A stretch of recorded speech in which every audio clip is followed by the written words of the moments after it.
Our neighborhood was a hillside. Some people turned up their noses, finding its steep slopes old-fashioned. Others mistook the towering apartment buildings for modernity. But for us, it was the most beautiful place in the world. Our detached house may not have been ostentatious.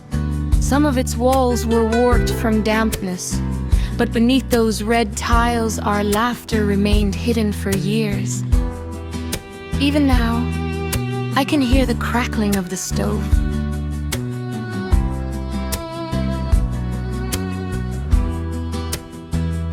My dear mother was melting delicious butter in the kitchen, humming cheerful songs as she made an omelette. The flavor of that omelette came not only from the butter, but also from my mother's voice.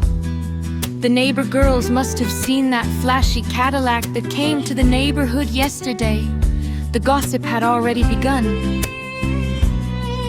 My mother, as usual, said, "Anyone hungry, please come and join us," and gestured towards the table. "No, thank you," they said. "Then I'll make you some coffee," she said, and went into the kitchen. Layla's laughter filled the whole house again. She must have been telling them something. I was sure she was making fun of me. When my mother came out of the kitchen, a slight frown was enough. Everyone in the neighborhood knew what that look meant. She took the coffee cups from my hand. "Leave those with me. You go get some warm bread from the bakery and come back quickly." Reluctantly, I put on my coat. When I stepped outside, the icy air hit my face. I tucked my arms into my sleeves and started walking. So they sent me away from home to have my fortune told, I muttered to myself. The smoke rising from the chimneys of the roofs was transforming into all sorts of shapes in the sky. I wonder if Native Americans send messages with smoke. I smiled. One of them was definitely going to Layla's mahjong. Meanwhile, a middle-aged woman had gone upstairs. She was clutching an old notebook she kept hidden in the attic to her chest, unable to bear letting go. The young girl next to her was looking around with bewildered eyes. The neighborhood was about to be demolished.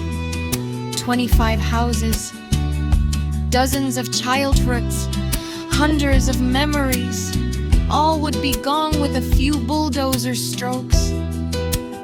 The woman wanted to hear those sounds one last time. It was the weekend. Laundry needed to be done. Shopping needed to be done. School preparations needed to be completed. I had just settled back into my warm bed when the doorbell rang. "Are you still sleeping?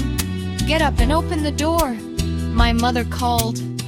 When I opened the door, the heavy scent of Chanel perfume hit my face. The woman with her blood-red lipstick, red patent leather heels, and laughter filling the whole house squeezed my cheek, smiling. "What's wrong, sweetie? Did you just wake up?" I thought to myself, all this dressing up first thing in the morning isn't a good sign. Just then, a loud voice echoed at the door. "Mrs. Melek, your milkman has arrived." My mother rushed into the kitchen. "Lose 4 kilos, she said. The house was back to its old weekend routine. The woman in the red shoes winked at me. "Stop that stern look. Your mother called me. Today is fortune-telling day." Suddenly, the house filled with laughter. "The coffees are on me," I exclaimed. My mother brought the frothy coffees. I had just turned my cup upside down when Layla, with her long fingers, pulled it away from me. "You're too young. My fortune will be told first."